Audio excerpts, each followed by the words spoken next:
votre projet de délibération est dense et selon nous, tout en évitant de parler de l'essentiel. C'est un vrai exercice d'équilibrisme. Reconnaissons là une vraie forme de prouesse de votre part. L'impact sanitaire et environnemental de la pollution de l'air est connu et reconnu, alors que, bien sûr, nous partageons en conséquence toute l'urgence à agir. Toutes vos tentatives en matière de discours alarmistes pour justifier des choix mal calibrés ne peuvent donc que faire flop dans cette Assemblée, et nous voulons l'expliquer. Tout le monde partage, nous le disions, vos préoccupations en matière de protection de la santé et de l'environnement et de lutte contre le dérèglement climatique.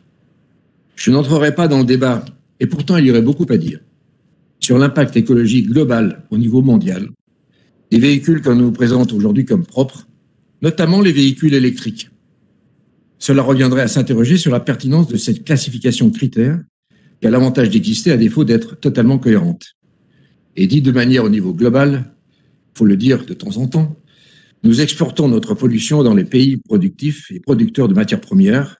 Oui, disons-le entre nous, la transition écologique a aussi un caractère et un volet moral. Je n'entrerai pas non plus dans le débat sur les atouts et inconvénients respectifs de l'essence et du diesel.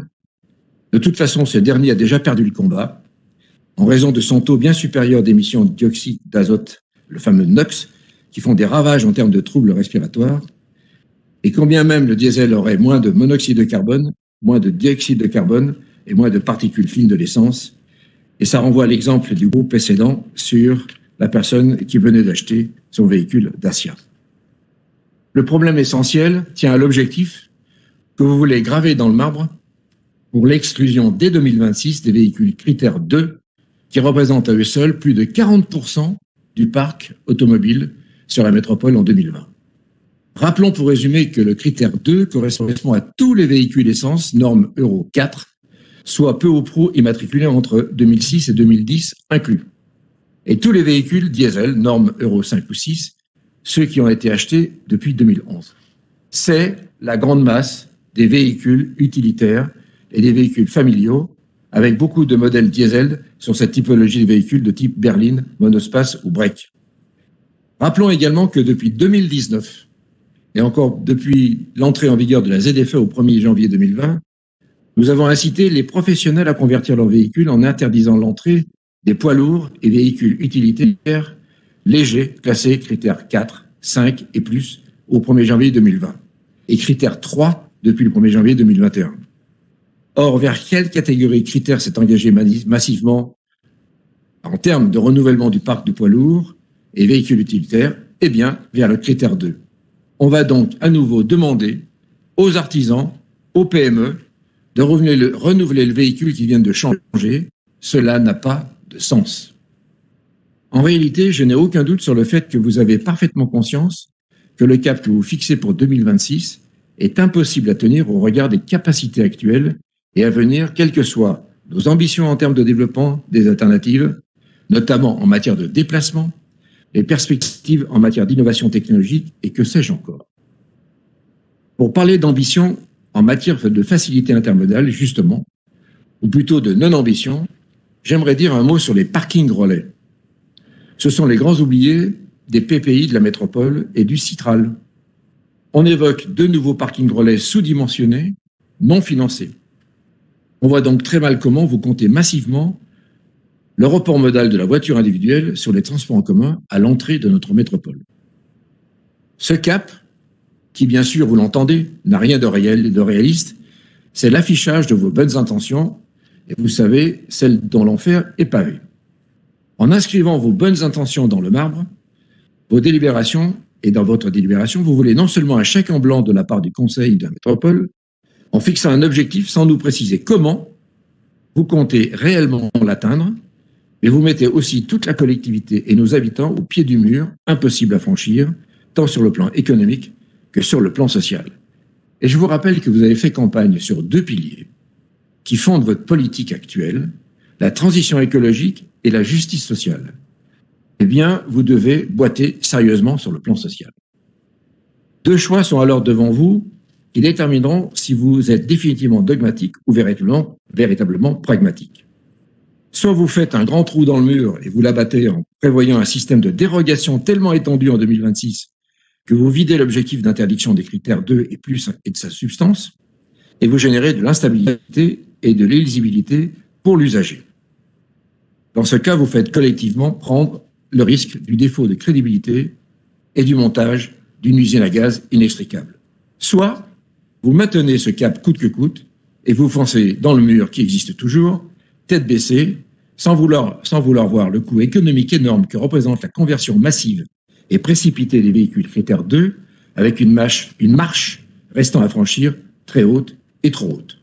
Même en tenant compte du taux de renouvellement naturel du parc automobile d'ici 2026 et d'une politique ambitieuse en matière de report modal, plus de 200 000 véhicules sur la métropole de Lyon. Et sans considérer les véhicules des 150 000 personnes qui habitent hors métropole mais viennent travailler tous les jours sur notre territoire métropolitain. Et les exemples pris par le groupe précédent sont très significatifs à cet égard. Si vous retenez ce deuxième choix, vous avez deux options. Ou bien vous portez atteinte de façon démesurée au pouvoir d'achat de nos concitoyens en les contraignant à changer de véhicule avant l'heure, en les menaçant de façon injuste d'exclusion du périmètre ZFE. Vous faites alors collectivement prendre le risque de l'explosion sociale sur fond de fractures territoriales qui s'accentuent. Les groupes avant nous ont parlé de gilets jaunes. Ou bien vous portez atteinte de façon démesurée à l'équilibre financier de notre collectivité en débloquant des enveloppes pour accompagner cette conversion à marche forcée.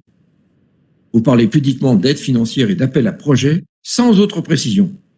Je vous laisse faire le calcul vous-même, mais on parle là de centaines de millions d'euros, même en mettant des conditions de ressources.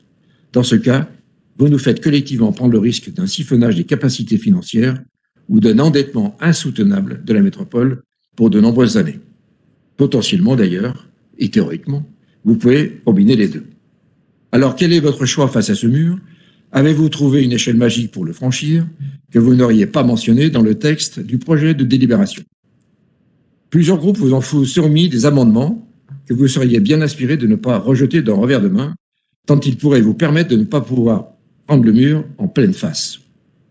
Avec 3 autres groupes, nous avons co-signé un amendement qui a pour vocation de s'assurer que les territoires limitrophes à la métropole seront bien associés à la concertation, car ils vont eux aussi être impactés par nos décisions.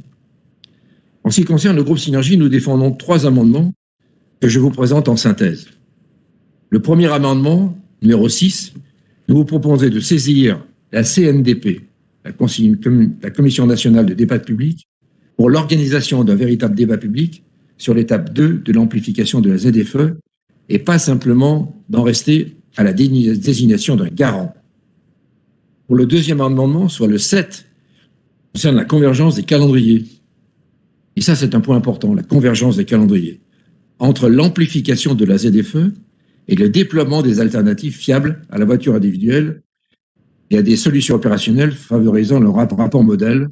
Il ne suffit pas de diaboliser la voiture individuelle, il faut en tout cas prévoir d'autres solutions, transport en commun, mode actif, parking relais, autopartage, covoiturage et éventuellement, et même en plus, on n'en parle plus, HNS, et vous avez refusé le fluvial.